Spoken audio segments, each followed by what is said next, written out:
may want to see. They had a DUI. Now, I'm just saying that. I didn't put a candidate's name, but those are the kind of things that I do not doubt. Well, we got a whistleblower letter. Wow. I mean, I may get it in the next break. Just show you the letter. I can't let you see any of the content.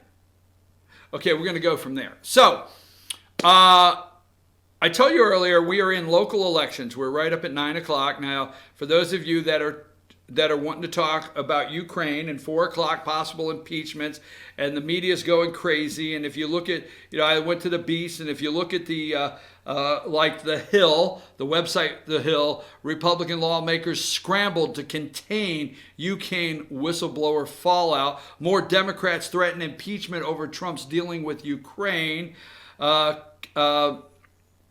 Warren rise shakes up Democrat field. Whistleblower fuels impeachment talk. Okay. Trump instructed administration to withhold military aid for Ukraine days before call with president. All right. So if you look at all that and all the things you want to look at and talk about, I want to go local for a minute. Okay. So slow your roll, player. Let's go to Gilmer County. Now, Dallas Miller, Post 1 commissioner, former Post 1 commissioner, he resigned, okay? And wrote a letter. He did not finish his term. And he wrote a letter, okay, he wrote a letter to the citizens explaining his reason for leaving abruptly during the term, citing some personal reasons. There you go. So he resigned, I think, September 13th. Now you have a special election in Gilmer County for Post 1. And qualifying started yesterday, today, and noon tomorrow. So right after the show tomorrow, I'm going to go over and sit at the courthouse because I want to see who qualifies. Because I'm going to be there at 11:45, and I usually take a Sharpie and write names in just to aggravate people. Here's a name you can, oh no, stress people out. I didn't know I was running. Take a picture, put it up. Here, they put outside, I know you're thinking I'm all over the map, but I am. But they put outside a board, okay? And I don't know if they still do it, but I don't know. It's at the probate court now. Now, former probate judge Anita Mullins used to put a board out. I don't remember what probate judge Scott Chastain does at this time, but they used to put a board out, and they put the offices, which this is just one, Post 1 commissioner, and every time somebody qualifies, somebody go out with a Sharpie so the public can see, or dry erase board, the name. So 1 year, under one of the offices, I won't tell you which one, I wrote in a name, okay? Because the individual was running unopposed. So I go up there and I've got a dry erase, on purpose, I took a dry erase pen so it wouldn't be permanent, right? Did I break laws? Am I admitting to breaking the law? Holy mackerel. So what I did is I wrote in a name underneath this person's name. I took a picture on my phone, and I texted the person and said, oh my God, all right?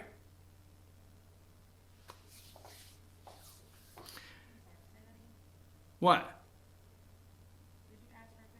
No, I didn't ask for a picture.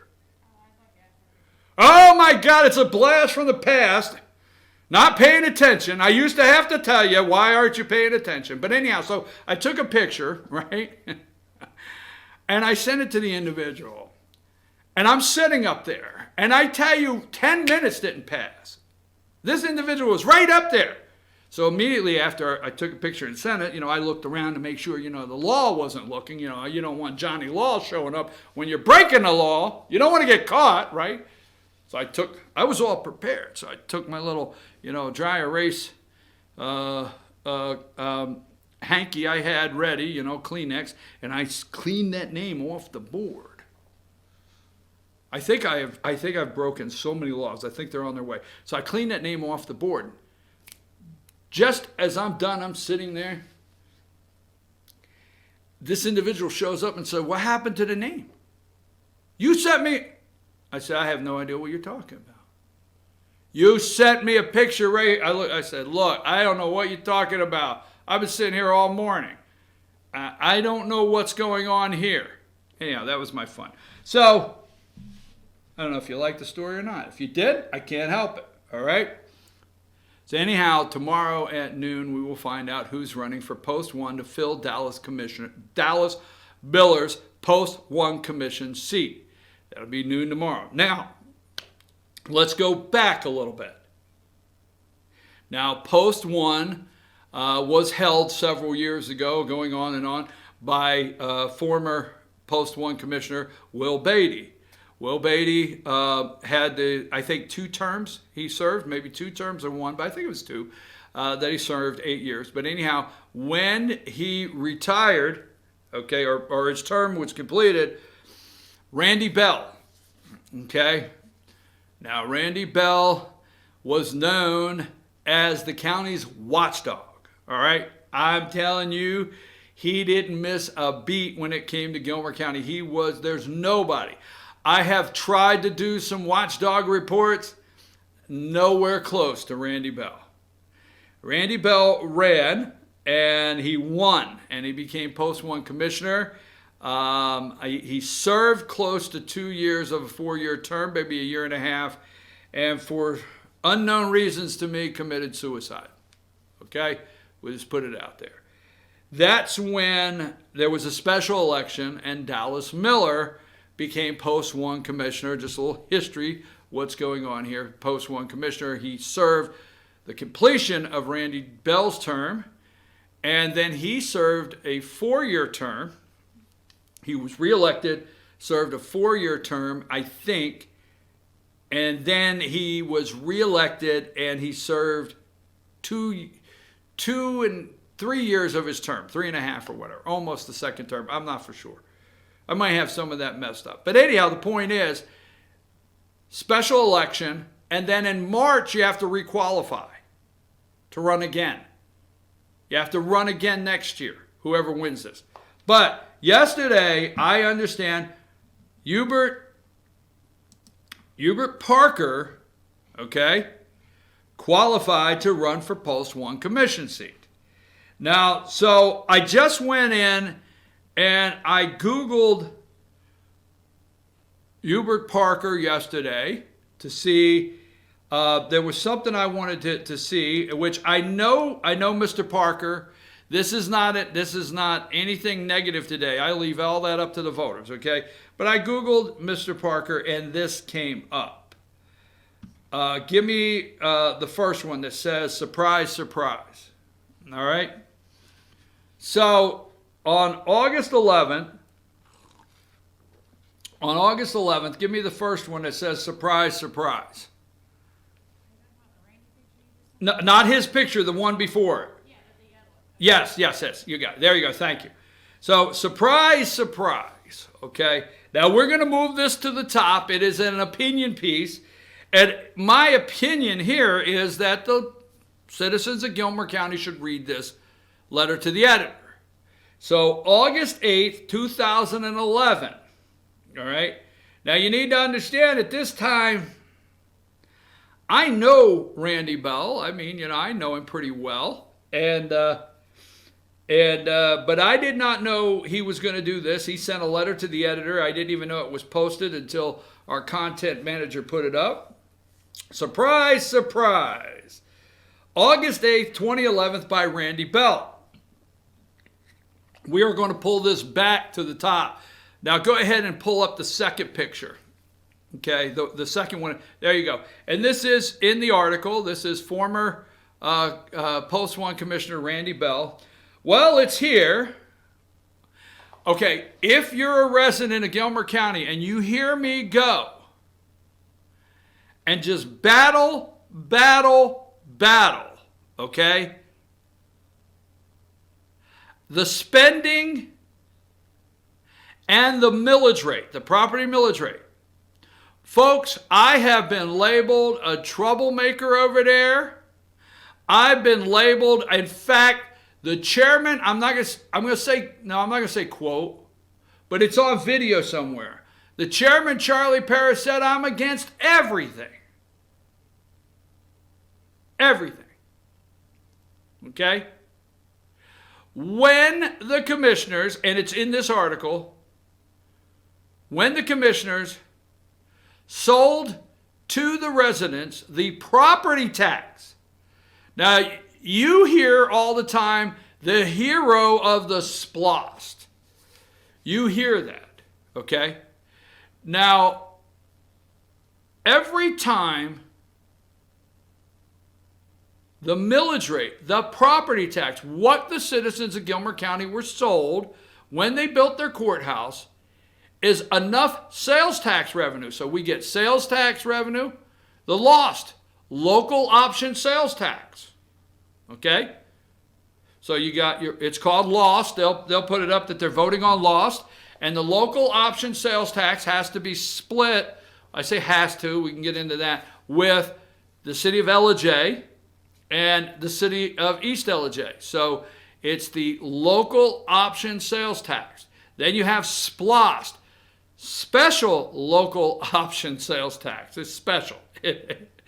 Give me your money. It's kind of special that you give me your damn money, okay? So anyhow, they sold, at that time, the commissioners sold to the citizens of Gilmer County that your courthouse would be paid for not by your property tax.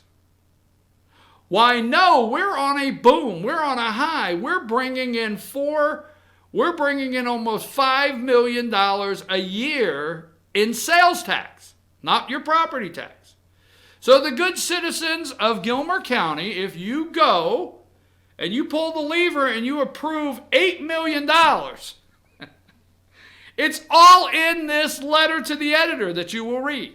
If you good people approve $8 million, we'll set up like a $4 million payment because we're bringing in $5 million, and it will always, the bond payment will be paid every year with sales tax. That's what you were told. Sales tax. All right? Now, did Charlie Parrish tell you sales tax? Did Dallas Miller tell you sales tax? Did Carly Ferguson tell you sales tax? No, they didn't. Okay, I get it. Did J.C. Sanford, when he actually did what he did, tell you sales tax? No. Would pay for it. Did Will Beatty? No. Did Danny Hall? No. When that commission put the first $1 million on your property tax, J.C. Sanford's back was against the wall. Because guess what? J.C. Sanford did not make a decision to raise your taxes. J.C. Sanford made a decision, the former chair commissioner, he made a decision to pay the bond. And here's how you do it. If you do not have enough sales tax revenue, and I think at this time it had dropped to like 3.1 million, and we needed 4.2 million to pay it, we're like $1 million off of sales tax revenue. Legally, the commitment that we signed as a county was if we don't have enough sales tax revenue to cover the bond, you, the taxpayers, this is the biggest time you could ever learn. Every time they pass something, the property taxpayers in your county, right? Your collateral. You can hear it all day long. You are the collateral. Why, I don't know. If school goes over and sells however many millions of dollars in bonds, and something bad happens that they do not get the tax revenue to cover their M&O, their operations, because these schools in these counties keep building these massive buildings. Okay? Well, you think I'm silly because what a lot of people most people don't know, I'm going to get back on track. What most people don't know, and not to be negative, is you see your electric bill and it was $198 this month. Okay? Just use that. It was not $198. So if I say electric bill, you can't get it in your head of electric bill that says thousands of dollars. Power bill. Because you get one, what's the big deal? You just paid the electric bill. Now, I'm not saying you don't understand, and don't take that wrong. I'm not minimizing your level of comprehension. I'm just telling you. These schools build massive, massive buildings, and they keep bragging about SPLOST, and they sell bonds, and they brag about the SPLOST money. The day the SPLOST does not pay the bond, you, the taxpayer, not the taxpayer, the property taxpayer, are the collateral. The collateral is going to come due. Gilmer County residents have seen that. Your collateral came due. You are the collateral. We'll get back to that. But they build these massive buildings. And they have to they can't cool them down once a week. Well, we do 3 classes on Tuesday and 2 classes on Wednesday, and they use it on Friday afternoons. I know we spent $4.3 million on it, but, okay, well, you can't just go in and heat and cool the thing down a couple hours and turn it off. You can't do that. It's not a temporary AC unit. You got to run them. So you have these massive utility bills. You have massive cleaning companies that have to go in there every day and clean up regardless. That cannot be paid out of SPLOST. They never talk about that. All right, now moving back. So the good property taxpayers of Gilmer County went up as collateral. So you were told when you went and pulled the lever, it would not raise your property tax. There's more than enough. Oh my God, there's more than enough sales tax revenue to pay the bill. Well, we know what happened. $8 million went to, next thing you know, Jed's a millionaire, and we've got $90 million in debt and whatever. Okay? And guess what? The year that we brought in something like 3.1 in sales tax revenue, because it gone from like 5 million, it dropped that far. Okay? And it can again. So the year it went to 3.1 sales tax revenue, right? Then we had no choice. You needed $1 million. So at that time, with the tax assessment of Gilmer County, 1 mil equaled about $1 million, 1.2, somewhere in there, I guess, right? So the chairman at that time, J.C. Sanford, did not have a choice. Now, he did raise taxes, okay? He did raise taxes. I want to be clear. But he didn't have a choice because you signed up for it. You voted yes. They built the courthouse. He didn't build it. Danny Hall didn't build it. Will Beatty didn't build it. But you said that you would be the collateral. So you got 1 mil on your taxes from J.C. Sanford. And let me pick this up. He did not have a choice, right? Then Charlie Paris becomes chairman. Now, just to fast forward here, okay? Charlie Paris raised your property tax again by $0.5 million, and then raised your property tax by not using a rollback last year. But anyhow, Charlie Paris raised your property tax $0.5 million to pay for the courthouse debt. Here's the difference. J.C. Sanford did not have a choice. Charlie Paris did. Okay? See, that $0.5 million that Charlie Paris put on, he chose to do it. He was not in the rears on sales tax revenue like J.C. Sanford. And J.C. Sanford looked at everybody in the room and said, folks, we either put this on here or we default. We made a deal, we'd pay the debt. See, Charlie Paris did not have that day. Now, Charlie Paris, I don't want to say claims, that would be wrong, but claims that because of those lean years, he had to do some spending in areas to get new computer system for the county that was way behind. He has his reasoning for that $0.5 million, but he chose to do that. He did not have to. There has been enough sales tax revenue. So that being said, now we have a post one. We have debt, okay? We have a lot of debt in Gilmer County, but I guess how we get there, all right? And I'm going to read one line. I'm going to take a break. We'll come back and get into something else. But we are going to post this, all right? Well, it's here. It's here. The Gilmer, this is from Randy Bell in 2011, okay?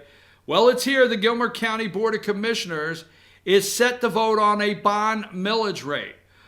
What that means exactly is that there will be a special line item on your property tax bill this year of $1 million, okay?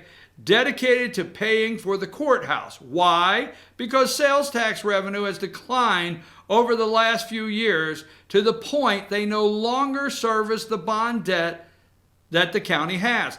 Personally, he said, I would rather give the courthouse back to the building authority and let them figure out how to pay for it, but also I realize that's not rational. I feel it's only fair for the public to understand how we got to this point in November 2002. So that letter is going up, and the reason I want you to read it is because right now we're at a crucial point in Gilmer County. We need a post-one commissioner, conservative enough. My opinion, we need, and the voters will decide this, a post-one commissioner that is committed back to the property taxpayers in the county. I feel we lost our way on who the property taxpayers are in Gilmer County because they keep reaching into the pockets of the property taxpayers. In fact, somebody put on there the other day that you can now adopt a road in Gilmer County, and somebody wrote under there, said, I thought I've already adopted 2 according to my property tax bill. We need to fix our roads, our bridges, our highways, property tax payers. We need a commissioner that will represent those along with all Gilmer County. So that's my opinion. Okay, I'm going to take a brief break. We're going to put this up. It's called Surprise, Surprise this afternoon. And when we get back, I guess we'll talk about Ukraine again or something like that. We'll figure something out. Take us a break.